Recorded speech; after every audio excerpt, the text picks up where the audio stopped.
It's Jason time! I have to get a Peacock subscription because, oh boy, the first teaser trailer for a new Friday the 13th titled Crystal Lake has dropped, and it looks absolutely insane. I know the clip seemed pretty short, but trust me when you watch it over and over again, probably an unhealthy amount of time, you'll see several exciting details about the show. To top it off, we have some interview quotes from the creators as well, so join me today as I dig up all the exciting Easter eggs in the teaser. Is it a prequel? Well, there's been a lot of confusion regarding whether the 8-episode series will be a prequel, and I'm gonna go with not a traditional origin story prequel, but definitely a prequel in spirit. Writer, showrunner, and executive producer Brad Caleb Kane stated, "I tried to think about Crystal Lake and a Friday the 13th prequel as, what era did the first movie come out of?" Kane explains, "It came out of the paranoid 70s thriller era. It came out of the mistrust of institutions era. It came out of the women's lib era, the National Organization for Women era, this consciousness-raising awakening era in America. I wanted to go and play with all those themes." See, in the original Friday the 13th lore, Jason dies in the 50s and Pamela's infamous killing spree happens, decades later, around the late 70s when the events of the first film take place. What Crystal Lake seems to be doing is leaning hard into a full-blown 70s vibe for its main timeline, rather than just recreating the early 80s slasher energy. If you look at the teaser, you can see these typical 70s color tones all over it, especially the yellow and green hues, and the drowning is still framed as a recent tragedy. Kane added in another interview with Entertainment Weekly, "In many ways, it's a psychological thriller. It's a paranoid 70s thriller," he tells EW. "It has all of the DNA of a slasher without quite being a slasher.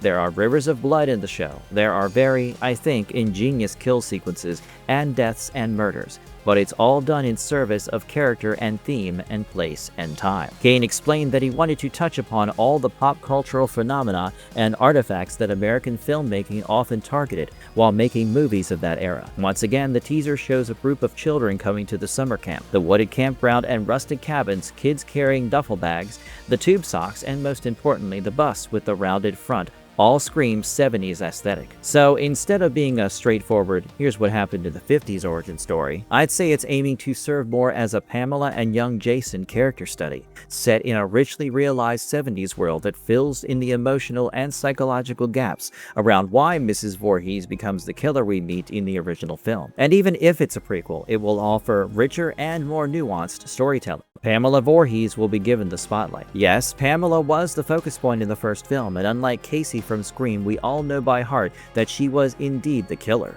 However, according to Linda Cardellini, who will be playing Jason's mother in the show, stated that Pamela's role was kind of reduced and she was portrayed primarily as a fanatic killer. To quote Cardellini, "She's only in such a small fraction of the movies and there's very little actually known about her, but she's the inciting incident in some ways. She's an important piece of the puzzle, but a relatively unknown one." Honestly, I can't agree more. Before Pamela got recognized as the crazy murderous woman, she was a mother who lost her son in a tragic accident. From whatever glimpses we caught in the trailer, we are about to see the entire trajectory of Pamela Vorhees' descent into madness. She stands alone on the platform of the lake, possibly after Jason went missing. We do see a police officer behind her, and Pamela's face is shrouded with worry and denial that Jason could have drowned. She even swam herself and searched the lake but could not find his body, as she let out a frustrating cry, "Jason!" This shot suggests that we will not be shown Jason's body, and the one we see covered at the beginning of the trailer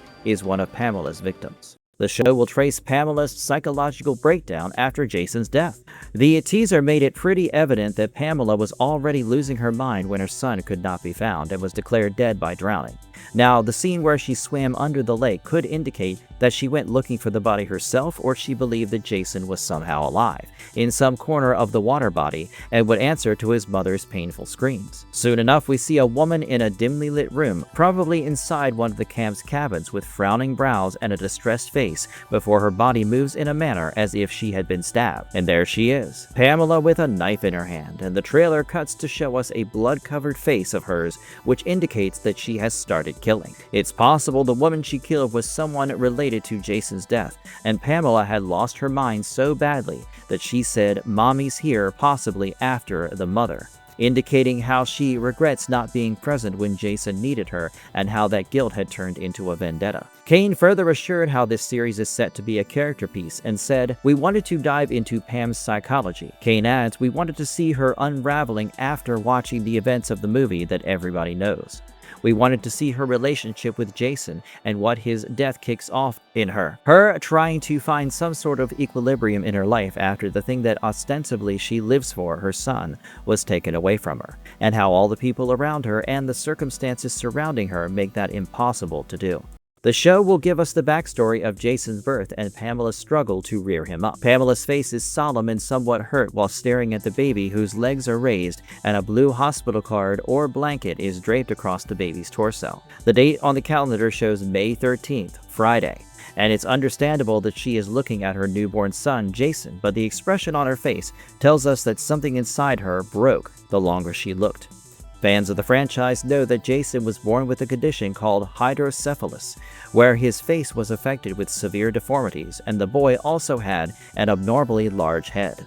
The fact that Pamela is not exactly ecstatic to look at her son tells that the show will delve deeper into Jason's infancy and also show Pamela's difficulties to come to terms with it. Maybe we will also get a small peek into Pamela and Jason's father relationship and the circumstances in which Jason was born, as well as what happened after his father found out about having a deformed child. However, since we have not seen him anywhere in the teaser, it's safe to assume Elias Vorhees will not be playing any major role, and if anything, the show might throw light on his absence or why he left his family to further ground it around Pamela being a single mother. Crystal Lake will give us some mother-son bonding moments. Thanks to some extended lore materials, we have an idea of what Jason's childhood was like. Due to his unnatural appearance as well as some mental ailments, Pamela kept her son isolated from the community. Maybe the series will show us what Pamela and Jason actually went through during those years. It might be gossip, side eyes, or bullying. There's a chance we will see what actually made Pamela take such a step and not even enroll her son in school. She and Jason stayed in their home on the outskirts of Crystal Lake,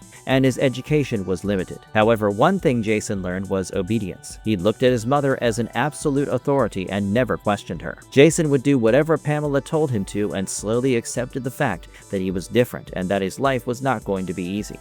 But with his mother's guidance, he could at least survive it. Given the fact that we know Callum Vinson has been cast to play young Jason, my assumption that we'll see mother-son moments is justified. Moreover, there has also been news that Vinson will be styled with pronounced makeup and prosthetics, which means we will finally see what Jason Voorhees looked like as a kid. The trailer features a song which might just be the new Halloween theme. At the beginning of the trailer, we can hear a song about camping, whose lyrics goes something like, "Time has come, so let out a cheer."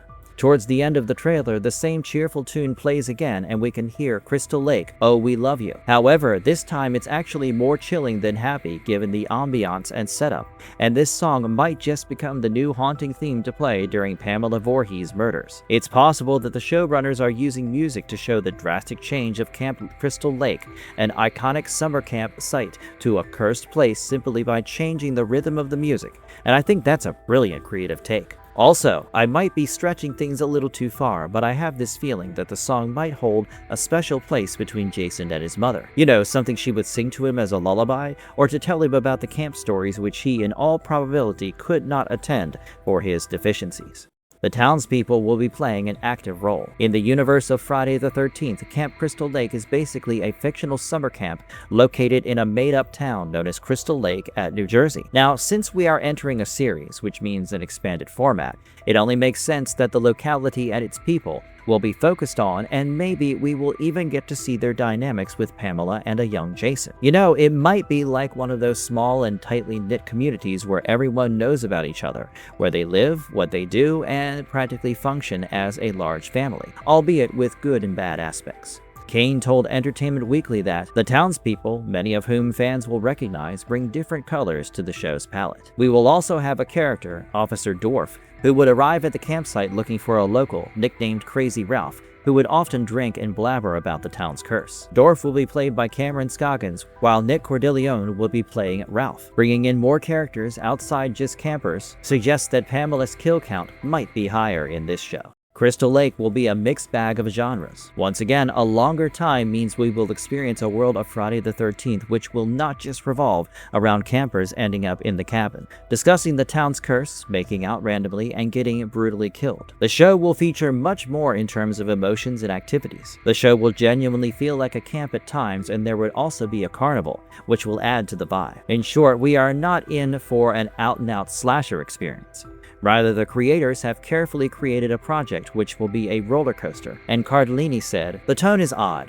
It is many things at once, but it works as this fun ride. But hey, it's still gonna have plenty of blood and gore because Kane mentioned everybody in this world is living in a different genre in their mind until they collide with the genre that Pam is in. And that's exactly why Crystal Lake is still a 100% slasher at heart." The camp keepers responsible for Jason's death will get an extended role. Okay, so we know that Phoenix Parnevik and Danielle Koch are set to appear as the two camp counselors, Barry and Claudette, respectively, whom Pamela considers to be responsible for Jason's death because they did not reach out to his help and were busy doing the deed.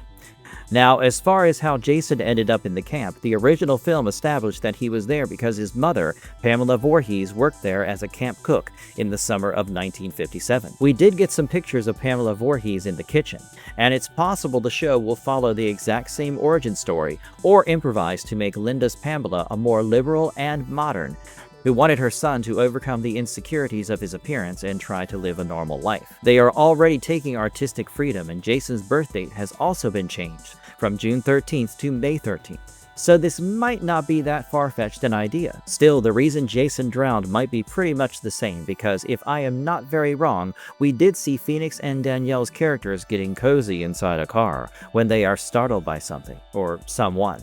However, they won't be dying just out of the blue in this show because the maker has confirmed that they are full-blown characters in this series. Now, even if that couple wasn't the camp counselors, it just proves that Pamela had a grudge against two people getting intimate at the campsite and suggests that Jason's death was caused due to something like that.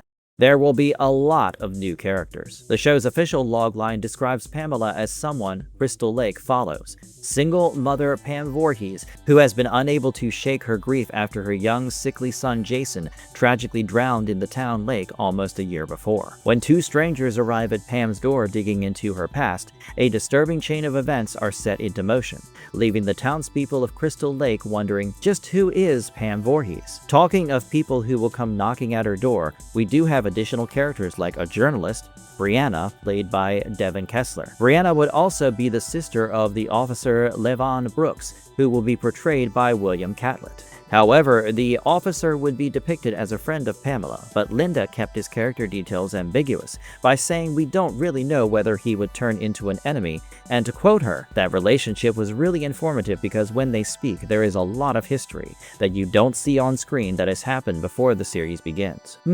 That just gives me hope that we might be diving deeper into the very origin and history of Camp Crystal Lake itself, and this shot in the trailer kinda supports this.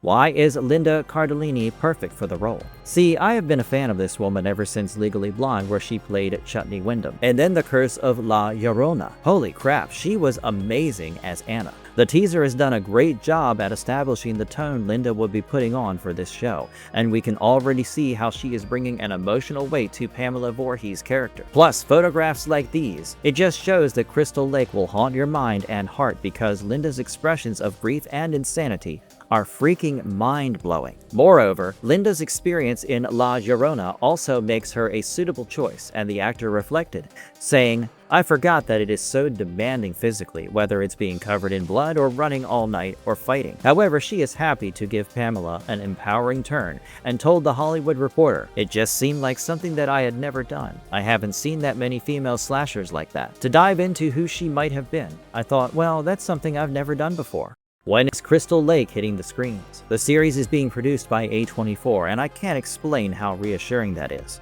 We all know what A24 can do with graphic horror, thanks to films like Talk to Me, Bring Her Back, and X. I could go on. Friday the 13th has always been celebrated as a slasher first and foremost, packed with moments that make you squint your eyes, jump in your seat, or grab your friend's arm in fear. No matter which retelling we're looking at, fans will expect those brutally bloody kills, and I'm confident Crystal Lake is going to deliver plenty of them. The show is premiering on Peacock on October 15th this year, and all the 8 episodes will be released together. Kane has also told us that he has been a Friday the 13th fan, so whatever he is doing, he is trying to give fans, and particularly grown-up fans, the show that they would want to see now.